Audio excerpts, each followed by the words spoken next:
Okay, चलिए तो 290 का स्टॉप लॉस, तेजी का ट्रेड आप पूनावाला फिनकॉर्प पे ले सकते हैं, 7% ऊपर आज के सेशन में कर रहा है ट्रेड।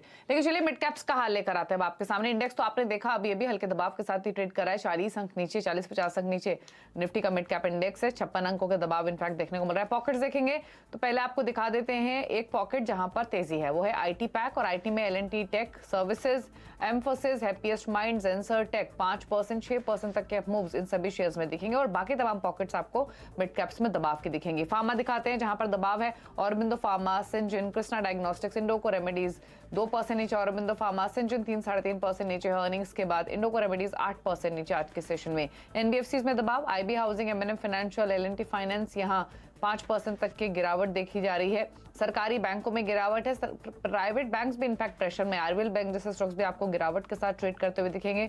लेकिन सरकारी बैंकों में IOB, bank of India, IDBI bank, UCO bank 2-2.5% नीचे आज के सेशन में। रियल्टी आखिर में यहाँ पर फिनिक्स, डीएलएफ, उबरा रियल्टी दबाव के साथ कारोबार करते हुए 2.5% नीचे, फिनिक्स मिल, डीएलएफ भी 1% नीचे आज के सेशन में ट्रेड कर रहा है। लेकिन अब बात करेंगे अर्निंग्स की। सिंचिन के नतीजे जो आए हैं वो मिले जुले रहे हैं। तीसरी तिमाही में कंपनी की आय मुनाफा अनुमान से कम रहा है, लेकिन लगातार दूसरी तिमाही में आय 20% के ऊपर रही है। मार्जिन भी अनुमान के मुताबिक रहे हैं। नतीजों पर बातचीत करने के लिए सिंचिन के सीईओ महेश भालगट हमारे साथ मौजूद है। महेश जी नमस्कार, स्वागत है आपका। तो पहले तो अगर अर्निंग्स में हम मार्जिन के पिक्चर देखें तो तिमाही आधार पर मार्जिन सुधरे हैं, तो मार्जिन परफॉर्मेंस कैसा आगे रह सकता है, क्या आउटलुक है स्पेशली मार्जिन को लेकर? तो ये हम जो देख रहे हैं वो जो मुख्य ज्योग्राफीज में हमारा जो प्रोडक्ट बिजनेस है, यानी कि अमेरिका और यूरोप, वहां पर हम अच्छी मांग देख रहे हैं। तो इस वजह से ये हमारा तीसरे तिमाही का प्रदर्शन अच्छा रहा है। आगे चलकर ये मांग एक्चुअली हमें घटती नहीं दिखाई दे रही है, और उसी वजह से हम एक्सपेक्ट कर रहे हैं कि राजस्व में भी जो हमारा गाइडेंस रहा है उसी के अनुसार पूरा ईयर खत्म होगा। उसमें अगर ब्रेकडाउन देखा जाए तो ये जो डिस्कवरी सर्विसेज जो रिसर्च डिवीजन है हमारा, उसमें अच्छा निरंतर अच्छा प्रदर्शन रहा है। और इस बार मैन्युफैक्चरिंग में, यानी कि जो बायोलॉजिक्स ग्रुप है, वहाँ बायोलॉजिक्स प्रोडक्शन है, वहां पर भी मजबूत प्रदर्शन रहा है। तो इन सब के योगदान से, और एक्चुअली चारों डिविजन्स के योगदान से अच्छी प्रदर्शन रही है, अच्छा डिमांड दिख रहा है। The rest of the year के लिए भी हमारा जो एक्सपेक्टेशन है वो इन चारों बेसिस के ऊपर कंसोलिडेटेड रेवेन्यू पर सेम गाइडेंस की तरफ से ही रहेगा। और अगर हम डोमेस्टिक बिजनेस की बात करें तो ऑल्दो आपका एक्सपोजर कम है डोमेस्टिक बिजनेस में, लेकिन क्या अपॉर्चुनिटीज आप देख रहे हैं और क्या प्लान्स हैं अगर फर्दर बिजनेस एक्सपेंशन की बात करें? तो हमारा एक्चुअली डोमेस्टिक मार्केट में एक्सपोजर बहुत कम है। ज्यादातर क्लाइंट्स जो है हमारे US, Europe and rest of the world के क्लाइंट्स है।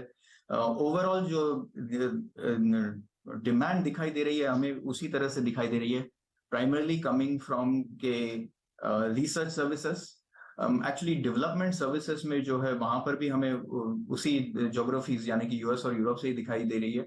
और फिर मैन्युफैक्चरिंग जैसे मैंने बताया वो स्पेसिफिकली बायोलॉजिक्स की तरफ से। तो डोमेस्टिक इम्पैक्ट अभी तक इतना है नहीं, और डोमेस्टिक कंट्रीब्यूशन भी इतना है नहीं। ज्यादातर contribution of course international markets का ही है, और वही आगे चलकर भी वैसे ही दिख रहा है कि ये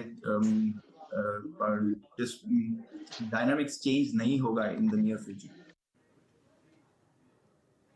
ओके, तो फिर अगर हम FY24 के लिए एक आउटलुक लेना चाहें तो कैपेक्स रिक्वायरमेंट आपकी क्या है, एक्सपेंशन प्लान्स क्या हैं, किन सेगमेंट्स में एक्सपैंड करेंगे?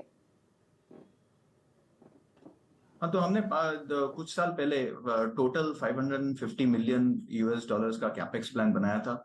उसी के हिसाब से हम एवरी ईयर कैपेक्स कॉन्ट्रीब्यूशंस करते आ रहे हैं। तो उसमें तो वहां पर जैसे कि इस साल हमने उसमें से $100 मिलियन का कैपेक्स प्लान किया था। उसका कॉन्ट्रीब्यूशन हम लोग कर रहे हैं 3 एरियाज में। एक है डिस्कवरी एरिया में, दूसरा है बायोलॉजिक्स में, और तीसरा है ज्यादा digitisation, upgradation and capacity improvement projects में। उसी तरह का कंट्रीब्यूशन हम FY24 में भी सोच रहे हैं। अभी तक वो FY24 के नंबर्स फाइनलाइज नहीं हुए हैं, तो मैं अभी नहीं दोहरा पाऊंगा आपको, लेकिन 550 मिलियन का जो हमारा ओवरऑल कैपेक्स प्लान है उसी के अनुमान से हम चलेंगे FY24 में भी।